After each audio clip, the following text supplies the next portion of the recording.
సంధ్యా talkies కాడ తొక్కిసలాట ఈ ఒక్క పానం బయటలకు సర్కారోళ్లకు మస్తు కోపం వచ్చింది. అందుకే సినిమాల బెనిఫిట్ షోలకు టికెట్లు రేట్లు పెంచుకునేందుకు పర్మిషన్లు ఇచ్చేదే లేదన్నట్లు గట్టిగా చెప్పిండ్రు.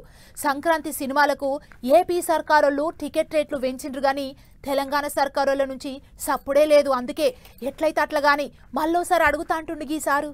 రేవంత్ సార్ ముఖ్యమంత్రిగా ఉన్నన్నొద్దులు తెలంగాణలో సినిమాలకు బెనిఫిట్ షోలు లేవు, టికెట్ రేట్లు పెంచుడు లేదు అని సర్కారోళ్ళు ఇదివరకే కుండ బద్దలు వచ్చిండ్రు. పబ్లిక్ ముఖ్యం, వాళ్ళ పానాలు ముఖ్యం అన్నట్టు గట్టిగానే చెప్పిండ్రు. అయితే సినిమాల నిర్మాత తెలంగాణ సినిమాల సంఘం పెబ్బా దిల్ రాజు అన్న మళ్ళోసారి అడిగి చూస్తా అన్నట్టు మాట్లాడిండు. ఇప్పుడు ప్రొడ్యూసర్గా ఇక్కడ కూడా తెలంగాణలో సీఎం గారిని వెళ్ళి ఒకసారి రిక్వెస్ట్ చేస్తాను. ఫైనల్ కాల్ వాళ్ళది, బట్ వాళ్ళు ఎలా నిర్ణయం తీసుకున్నా దానికి ముందుకు వెళ్ళాల్సిందే.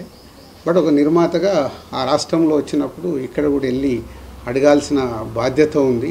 సో సినిమాకైనా డెఫినెట్గా సినిమా ఇండస్ట్రీకి సీఎం గారు అన్ని రకాలుగా సపోర్ట్గా ఉంటా అన్నారు. పోతే అన్ని జాగ్రత్తగా ఉండమని చెప్తున్నారు.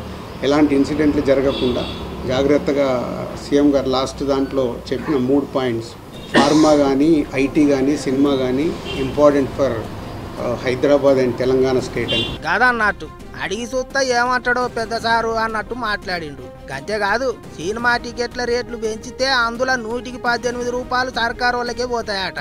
అందుకే పైసలు ఎక్కువ పెట్టి తీసే సినిమాలకు టికెట్ రేట్లు పెంచుకునేటట్టు సౌలతి పెట్టాలి, సర్కారు వాళ్ళు ఆలోచనలు చేయాలి అన్నట్టు మాట్లాడిండు. గట్లనే మొన్న పెద్ద మనుషులంతా ఊకొని మాట ముచ్చట్లు చేసినప్పుడు సినిమా వాళ్ళకు సర్కారు వాళ్ళు అన్ని తీర్ల సాధిస్తారన్నట్టు హామీ ఇచ్చిండట ముఖ్యమంత్రి.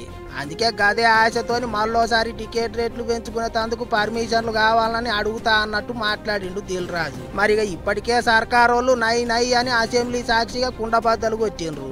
మళ్ళీ ఇప్పుడు అడిగితే ఏమంటారో ఏం చేస్తారో చూసుకుంటూ పోవాలి.